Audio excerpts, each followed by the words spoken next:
Hello students, हमने last class में exercise 1.3 के क्वेश्चन नंबर 3 तक कर लिया था, जिसमें हमने कोई भी अगर हमें रिपीटिंग जो है नॉन टर्मिनेटिंग बट रिपीटिंग, जैसे इसका हमने किया था पी बाय क्यू की फॉर्म में करना है, फिर हमने इसका भी किया था पी बाय क्यू के फॉर्म में करना है, और 0.001 जिसमें पूरा रिपीट हो रहा था उसका भी हमने देख लिया था कि आपको इसको पी बाय क्यू की फॉर्म में लेके आना है। क्वेश्चन नंबर 3 तक हमने इसको देख लिया था।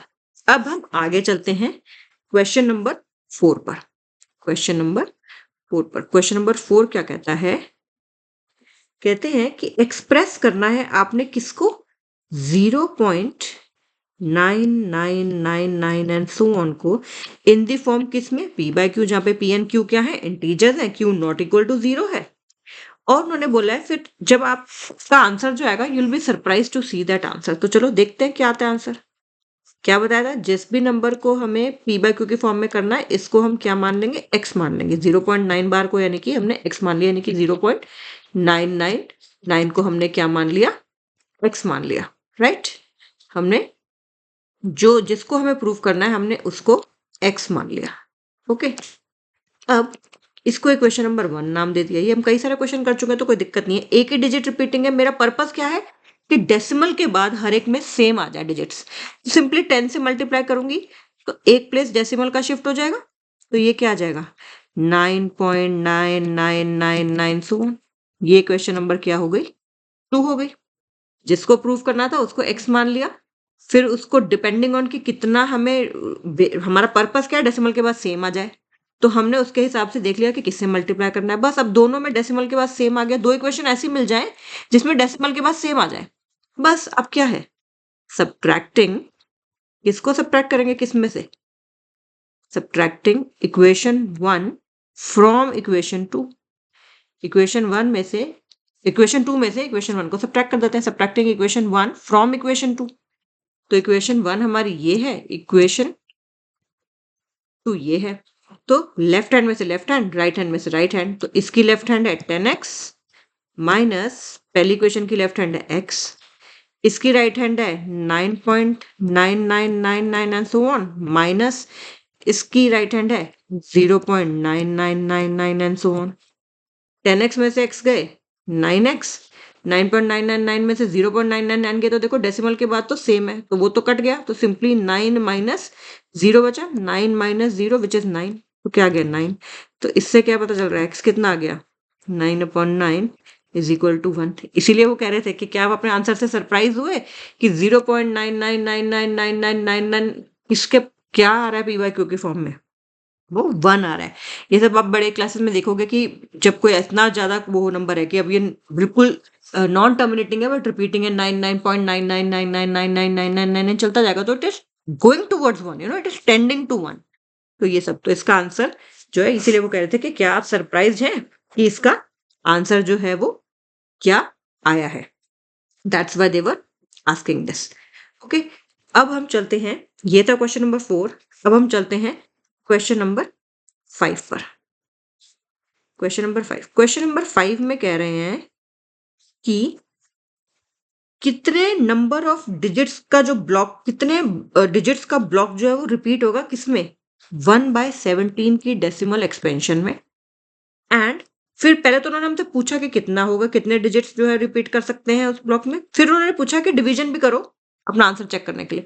तो मैंने आपको बताया था जब भी ऐसा कोई क्वेश्चन हो तो डिनोमिनेटर -1, तो यानी कि कितने डिजिट्स का ब्लॉक हो सकता है वो, 16 डिजिट्स का, मैक्सिमम 16 डिजिट्स का वो रिपीटिंग ब्लॉक हो सकता है। मैक्सिमम 16 डिजिट्स का वो रिपीटिंग ब्लॉक हो सकता है।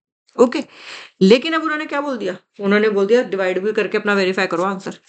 तो चलो भाई, फिर 1 को 17 से डिवाइड करें, चलो करते हैं। 1 इधर 17, अब 1 तो 17 से छोटा है भाई, राइट। तो हमें एक 0 लगाना पड़ेगा, एक 0 से काम नहीं चल रहा तो एक और 0 लगाना पड़ेगा। एक 0 लगाया था इसके लिए पॉइंट, और फिर एक और 0 लगाया उसके लिए 0, राइट।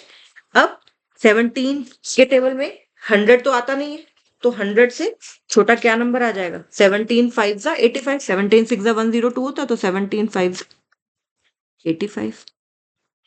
10 कितना बचा 15, 0 हमने लगा दिया।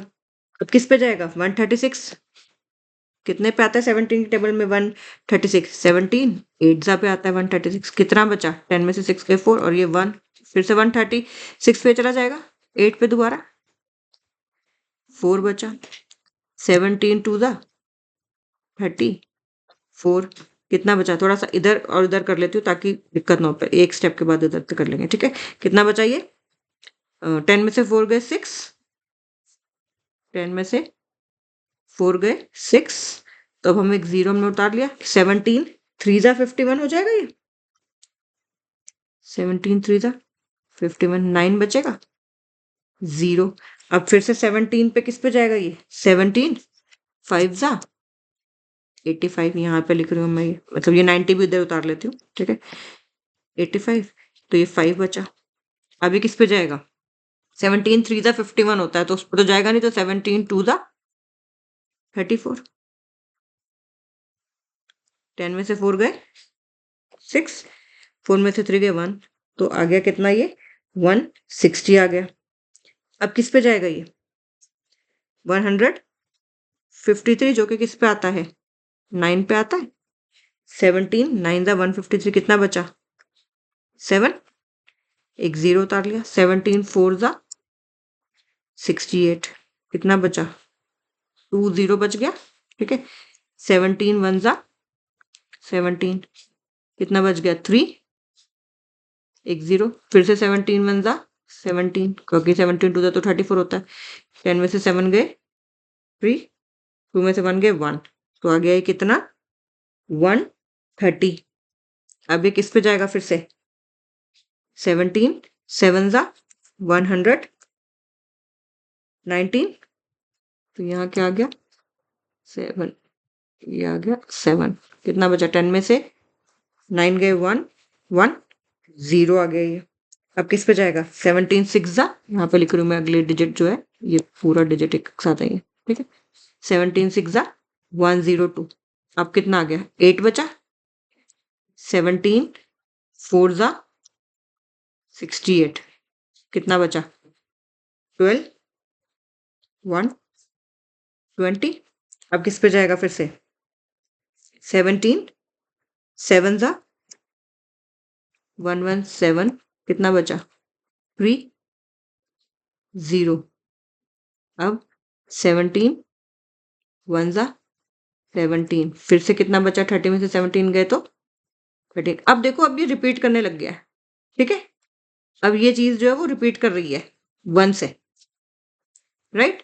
तो 1 2 3 4 5 6 7 8 9 10 11 12 13 14 15 16, तो 16 डिजिट्स हमने प्रूव करके दिखा दिया कि रिपीट जो हो रही है वो रिपीट हो रही है। उसके बाद अब सेम रिमाइंडर्स आने लग जाएंगे, अब सेम रिमाइंडर्स आने लग जाएंगे यहाँ से।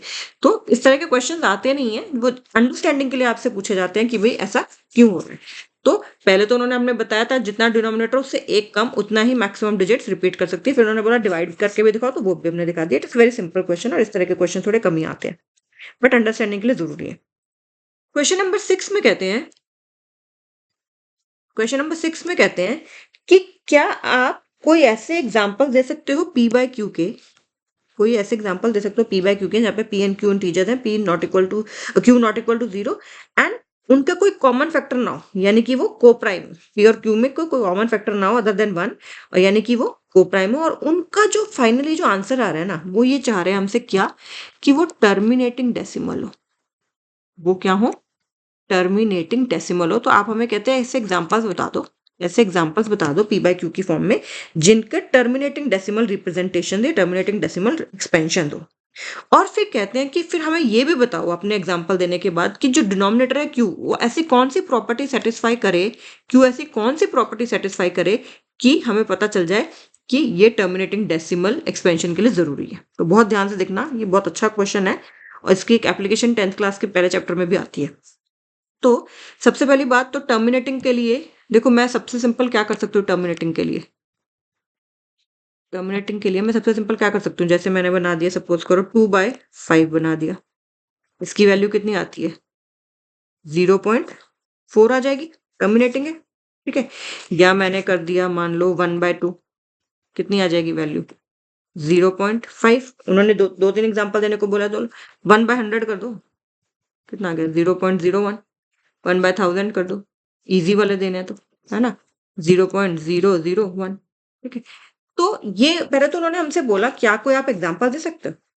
उन्होंने क्या बोला कि क्या कोई आप एग्जाम्पल दे सकते हो ऐसे कि ऐसा कुछ हो कि जहाँ पे टर्मिनेटिंग डेसिमल रिप्रेजेंटेशन हो पी बाय क्यू के नंबर्स की, पी बाय क्यू के फॉर्म वाले नंबर्स की। तो हमने दे दिया ये पी बाय क्यू है, ये भी पी बाय क्यू है, ये भी पी बाय क्यू है, ये भी पी बाय क्यू है, और इनकी डेसिमल एक्सपेंशन सबकी क्या आ रही है? टर्मिनेटिंग आ रही है। कहते हैं इसको स्टडी करके जरा देखो क्या क्या डिनोमिनेटर की कोई आपको कुछ क्वालिटी दिख रही है, कोई प्रॉपर्टी दिख रही है जो ऐसा हो कि टर्मिनेटिंग ही उनका एक्सपेंशन हो। तो ध्यान से देखना, पहले वाले में देखो 5 है, इसमें 2 है, इसमें 1000 है, इसमें 100 है।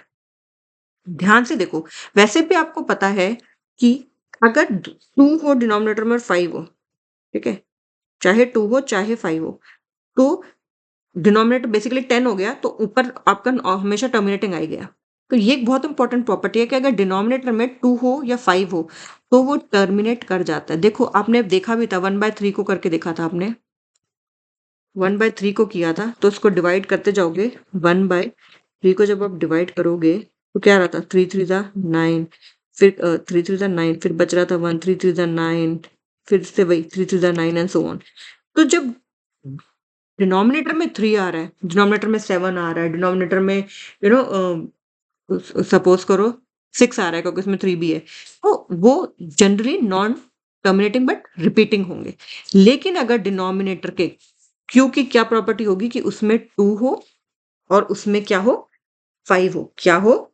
कि फैक्टर हो, वो जो जो क्या हो, वो फैक्टर किसका हो? जो क्यू है, जो क्यू है, क्यू यानी कि डिनोमिनेटर क्यू जो है वो क्या हो? वो फैक्टर किसका हो? 2 का ओनली, ठीक है, 5 का ओनली, और 2 एंड 5 बोथ का ओनली। या तो डिनोमिनेटर में खाली 2 हो, बेसिकली 2 के मतलब फैक्ट वो हो, या 5 हो, या 2 एंड 5 दोनों हो। जैसे 1/2 तो 0.5, 1/10 2 एंड 5 दोनों आ गए 0.1, 1/5 0.2, 1/25 5 5 ही आ रहा है ना, ठीक है।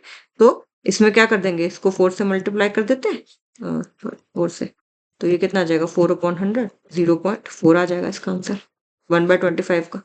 1/25 का आंसर क्या आ जाएगा? 0.4। तो इस तरह की ये जो प्रॉपर्टी है, इसकी एप्लीकेशन आप क्लास 10th में करोगे बहुत अच्छे से। तो आपको इतना ध्यान रखना है, जो डिनोमिनेटर हो वो यानी कि 2 हो, उसमें 2 हो, उसके फैक्टर्स में 2 हो, 5 खाली 2 हो, खाली 5 हो, या 2 और 5 हो, खाली 2 हो, खाली 5 हो, या 2 और 5 हो, तो टर्मिनेटिंग डेसिमल एक्सपेंशन हमारा आ जाता है। ठीक है, अब चलते हैं क्वेश्चन नंबर 7 पर। क्वेश्चन नंबर 7 जो कि कहता है कि कोई भी 3 नंबर्स बताओ जिनकी डेसिमल एक्सपेंशंस नॉन टर्मिनेटिंग और नॉन रेकरिंग है। कोई भी 3, कोई भी 3 क्या हो? जिनकी डेसिमल एक्सपेंशन नॉन टर्मिनेटिंग हो, रुकते ना हो, एंड नॉन रिपीटिंग भी हो। यानी कि बेसिकली हमसे क्या पूछ लिया उन्होंने? उन्होंने इरेशनल नंबर पूछ लिया। तो देखो, फिर तो मैंने आपको बताया था, अपनी मर्जी से लिख दो कुछ भी, बस 2.0100200000004 डैश डैश डैश। ठीक है, 3 बोले, कुछ भी बोल दो, 18.123780152000003 डैश डैश डैश डैश। एक और लिख दो कुछ भी, 9.8700001201201030 डैश डैश डैश, कुछ भी, बस आपको ध्यान रखना कि रिपीटिंग ना हो उसमें कुछ, ठीक है ना? मतलब एक आधी डिजिट हो सकती है रिपीटिंग, ब्लॉक्स पूरे पूरे रिपीट ना हो रहे हो, ठीक है। तो या लास्ट की डिजिट ऐसे नहीं छोड़ देनी कि लास्ट की डिजिट जो है वो आपके पास जैसे कि 3333 कर दिया, ऐसा नहीं करना है, ठीक है। ऐसे भी कोई भी आपको बेसिकली अंडरस्टैंडिंग देख रहे हैं कि आपको समझ आ गया कि नहीं, नॉन रिपीटिंग नॉन टर्मिनेटिंग। अब क्वेश्चन नंबर 8 देखिए क्या बोलते हैं।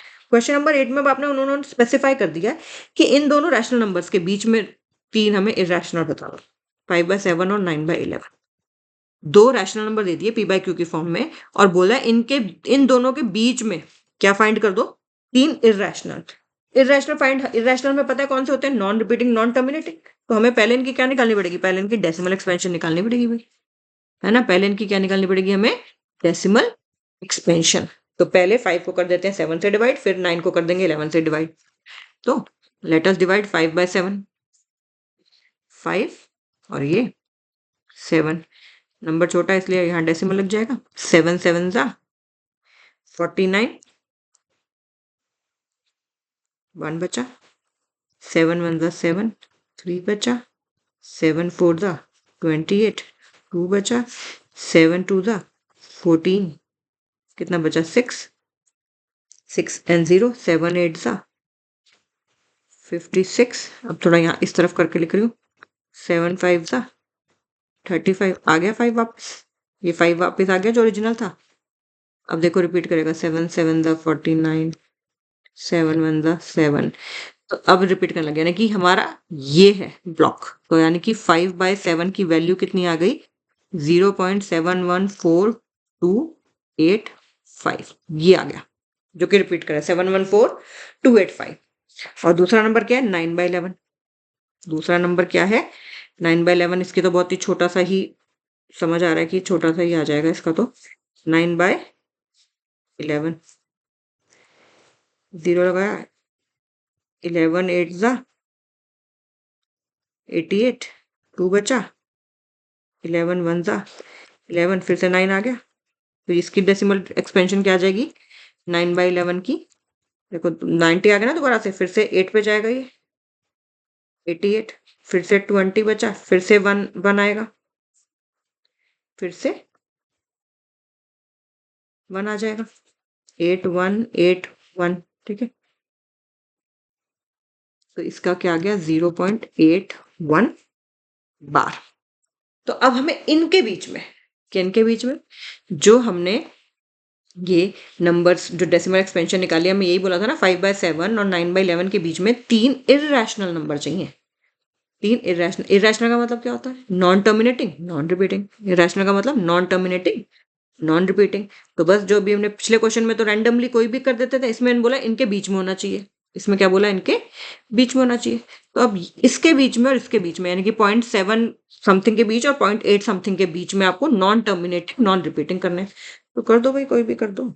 जैसे कि 0.7231001025805 डैश डैश डैश पे कौन निकाल देते, 0.75388010020030004 डैश डैश डैश, एक और निकाल दो, 0.8019021005000 डैश डैश डैश, यहाँ पे 2 भी लिख दो, चलो ठीक है।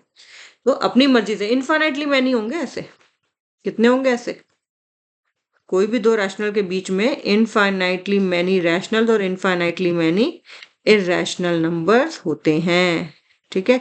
तो बहुत सारे होते हैं, आप जो मर्जी आपको जो अच्छे लगे आप वो इसमें फाइंड कर सकते हैं। ओके, अब इस एक्सरसाइज का अभी के लिए लास्ट क्वेश्चन, फिर उसके बाद हम नेक्स्ट क्लास में करेंगे, ये एक्सरसाइज पूरी हो जाएगी। कहते हैं कि क्लासिफाई करना है, कुछ नंबर दे रखे हैं, वो बताओ रैशनल है कि इर्रेशनल है। क्लासिफाई करना है कि नंबर रैशनल है कि इर्रेशनल है। रूट 23 एक प्राइम नंबर है, ठीक है, परफेक्ट स्क्वायर नहीं है हमें पता है। तो ये क्या हो जाएगा, एक इर्रेशनल हो जाएगा। इर्रेशनल की डेफिनेशन हमने देखी थी ना कि p बाय क्यू की फॉर्म में हो, तो इसको मैं ऐसे लिख रही हूँ, √23/1। तो p बाय, उन्होंने क्या कहा, p बाय क्यू की फॉर्म में हो जहाँ p और q दोनों इंटीजर हो, लेकिन √23 इंटीजर नहीं है। इंटीजर तो क्या थे, इंटीजर तो क्या थे, माइनस के सारे नंबर, 0 पॉजिटिव और इधर से नेगेटिव, उधर से पॉजिटिव और इधर से नेगेटिव भी।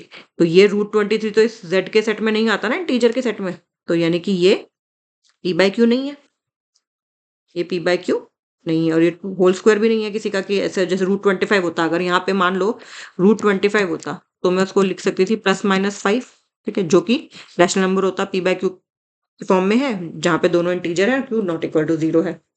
तो ये इरेशनल हो गया। दूसरे में पूछते हैं रूट ऑफ 225। रूट ऑफ 225, वैसे तो अब आपको रूट ऑफ 225 पता है कि क्या होता है root of 225, right?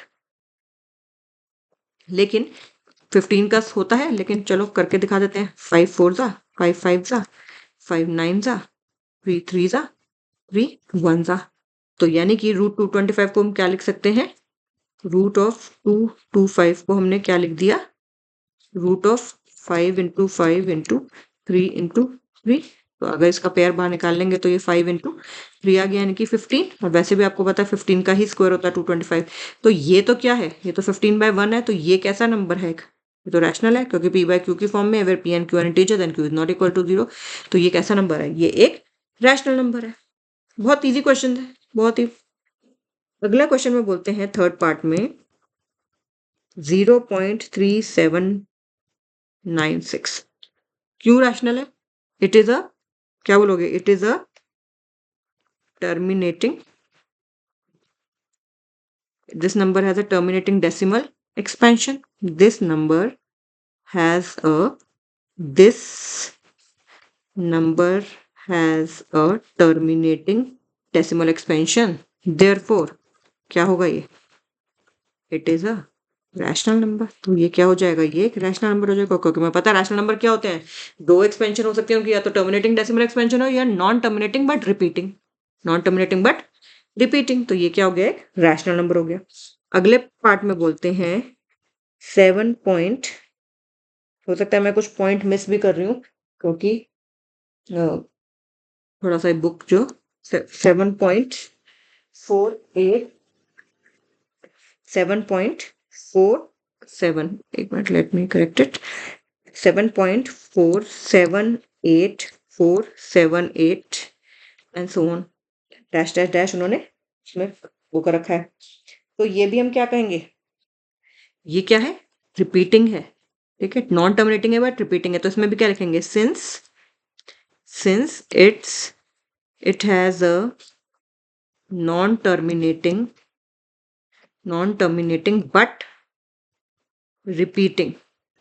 but repeating decimal expansion, therefore क्या है ये? It is a rational number.